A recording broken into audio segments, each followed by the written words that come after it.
플립, 폴드처럼 접는 폰이 나왔을 때 사람들은 드디어 접히는 디스플레이가 상용화되는구나 라며 기술력에 환호하면서도 내구성 어쩔, 가격 어쩔, 무게 어쩔 하며 의심 가득한 시선을 보냈습니다. 디스플레이 내구성, 수리비 등에 대한 아쉬운 점은 있지만 대체로 폴더블 폰이 쓸만하다는 실사용자들의 평이 나왔고, 작년 갤럭시 Z 플립 3가 여심을 제대로 공략하면서 이제 폴더블 폰은 자리를 잡아가고 있죠. 하지만 저는 늘 궁금했습니다. 접혀있는 핸드폰을 겨우 파여서 B형으로 만들어놨는데 이걸 왜 또 다시 접어야 되지? 왜? 예쁘잖아요.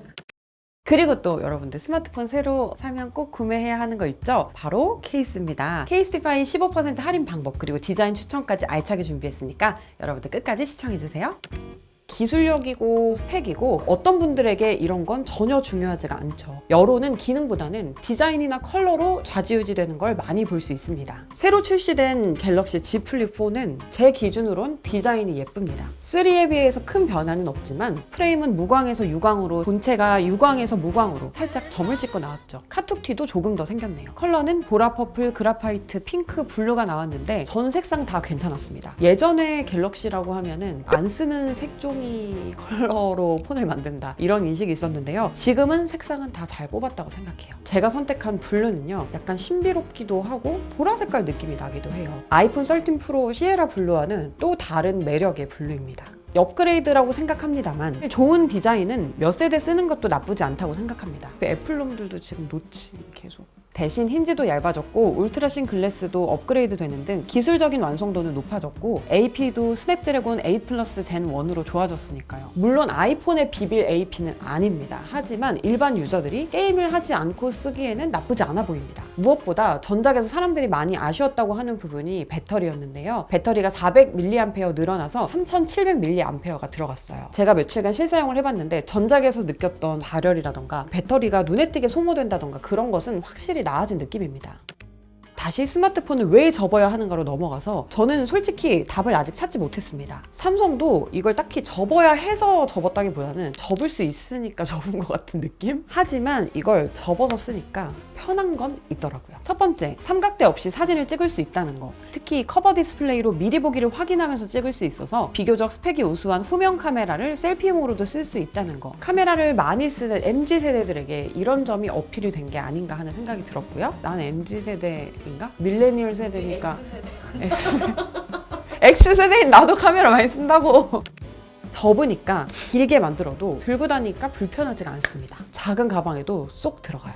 또 세로 컨텐츠에 최적화된 화면 비율, 릴스 같은 거 찍을 때도 이 윗부분은 화면으로, 아랫부분은 그냥 거치대로 이렇게 하면서 찍을 수가 있더라고요. 또 접으면 정확하게 반으로 분할이 되는 느낌이 나기 때문에 어색하지 않은 멀티태스킹, 이런 점들이 바형 스마트폰과는 차별화된 사용성이었습니다. 하지만 어차피 이 큰 화면을 쓰려면 펴야 되잖아요. 그런 부분은 이번에 들어간 퀵샷, 커버 디스플레이의 활용도를 높이는 인터페이스 등으로 어느 정도 보완을 하고 있고요. 또 이 커버 디스플레이를 꾸미는 폰꾸 문화가 생긴 점도 재밌는 점이에요. 하지만 아직까지 사용하면서 아쉬운 것들이 꽤 있었습니다. 일단 카메라 스펙, 그리고 이 디스플레이의 밝기였는데요. 이것도 올레드인데 화면이 쨍하게 밝다는 느낌을 못 받겠더라고요. 이런 점에서 기존의 갤럭시 S22 울트라 뭐 이런 프리미엄 폰을 쓰셨다면 프리미엄의 감성이 좀 떨어진다라는 느낌을 받으실 수 있을 것 같아요. 카메라는 일단 망원 카메라가 없는 점이 망원 카메라를 자주 쓰는 저의 입장에서는 아쉬웠습니다. 갤럭시 가장 좋은 스펙의 카메라가 들어가지 않는 점이 스마트폰을 카메라로 주로 쓰는 사용자에겐 아쉬운 부분이 될 수 있을 것 같아요.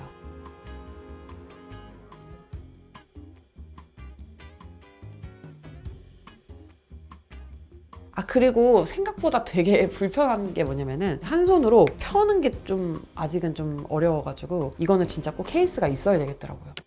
저도 5년째 노치를 울거먹는 아이폰의 디자인이 지겹던 차, 통화 녹음이 많아지던 차, 그리고 삼성페이가 그립던 차에 이걸 한번 쭉 사용해볼까 생각 중이에요. 마지막으로 제가 삼성 외계인 고문소에 미션을 하나 드리도록 하겠습니다. 갤럭시 Z 플립 잘 팔리긴 하는데 다음에 뭘 넣어야 소비자들이 좋아할까 좀 고민이 되실 거예요. 그래서 전동 오토 힌지를 넣으시기를 제가 강추합니다. 근데 아시죠? 징 이렇게 올라가면 급한 한국 사람들 성격에 이거 절대 안 되고요. 뭘 딱 누르면 징 이렇게 딱 올라가는 그런 걸로 이렇게 한번 연구를 잘 해보시면 어떨까 싶고, 그러면 이제 물론 이제 배터리 같은 게 되게 소모가 많이 되겠지만 알아서 해결하세요.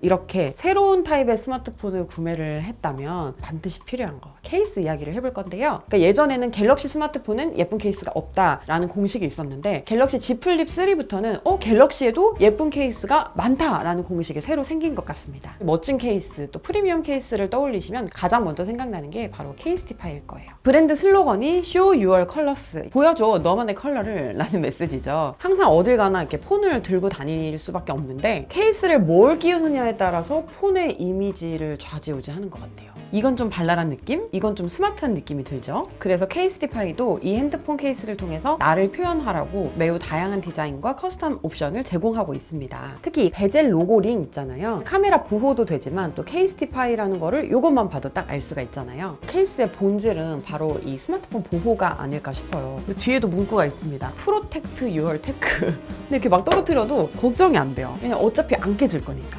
어차피 안 깨집니다. 근데 제가 소개해드린 이 갤럭시 Z 플립 4의 케이스들은 경첩 부분이 보호가 되지는 않는 제품들이에요. 더 강력한 보호를 원하시면 경첩까지 다 커버가 되는 제품들이 있거든요. 이제 그거를 또 구매하시면 됩니다. 닫은 상태에서는 사실 이 부분에 대한 보호는 보장을 할 수 없지만 연 상태로 케이스티파이에서 실험을 했다고 해요. 1.2m에서 26번 낙하 실험을 했는데 무사했다고 합니다. 저도 한번 떨어뜨려 볼게요.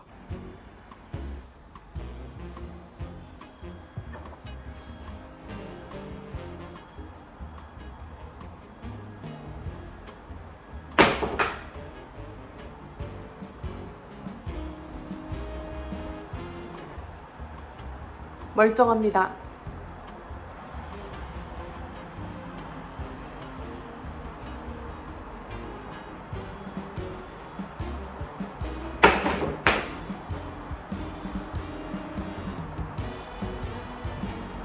멀쩡합니다.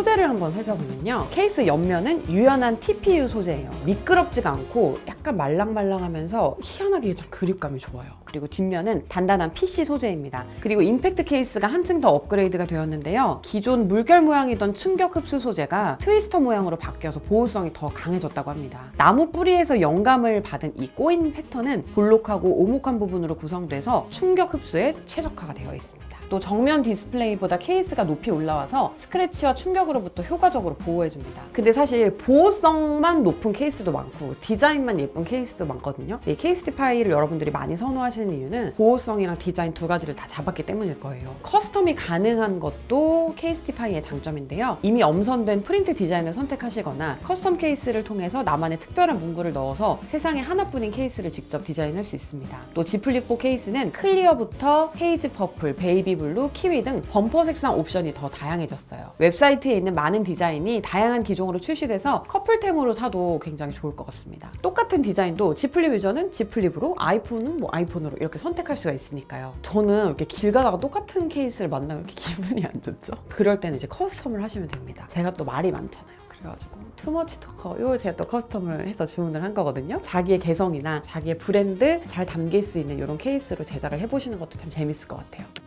케이스티파이는 전 세계 아티스트들을 찾아서 육성하고 지원하는 활동을 활발하게 진행한다고 해요. 아티스트들이랑 굉장히 협업을 많이 하는 걸 인스타그램으로 계속 이렇게 소식을 좀 받아보고 있거든요. 내가 좋아하는 아티스트의 그림이나 굿즈 같은 거를 다 구입할 순 없지만 케이스에다 이렇게 딱 박아두면은 항상 그거를 소장하는 느낌이 나는 거, 그것도 저는 좋은 것 같아요. 최근에는 이나피스케어와 인스타그램 인기 작가 다이노팅이 선정돼 있었는데요. 한국인들 취향에 맞는 디자인이라서 런칭하자마자 국내 베스트셀러로 올랐습니다. 전 세계 소비자들에게 한국 아티스트를 알릴 수 있는 것도 또 큰 매력인 것 같아요. 자동차든 뭐 전자제품이든 환경을 많이 생각하잖아요. 특히 케이스티파이 또 글로벌 기업이어가지고 환경에도 굉장히 신경을 많이 쓰는 모습이에요. 65%의 재활용 소재 및 식물성 재료를 사용하고 포장지 역시 100% 재활용된 판지 위로 인체에 무해한 유기농 콩 잉크를 사용해서 인쇄한다고 합니다. 모든 제품은 미생물의 성장 및 박테리아가 표면에 붙는 것을 막을 수 있도록 향균 코팅되어 표면의 세균과 박테리아를 99%까지 제거해준다고 해요. 그리고 이거 좀 두께가 두꺼워서 무선 충전이 되는지 궁금해 하시는 분이 계셨는데 무선 충전 지원됩니다.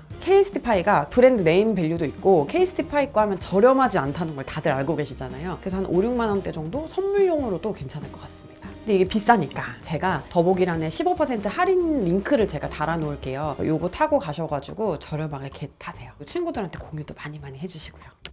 오늘은 G 플립 리뷰 그리고 여러분들이 많이 좋아하시는 케이스티파이 케이스 속에 저렴하게 구매하실 수 있는 방법까지 알려드렸습니다. 오늘 영상도 여러분께 도움이 됐으면 좋겠고요. 우린 또 다음 영상에서 만나요. 안녕.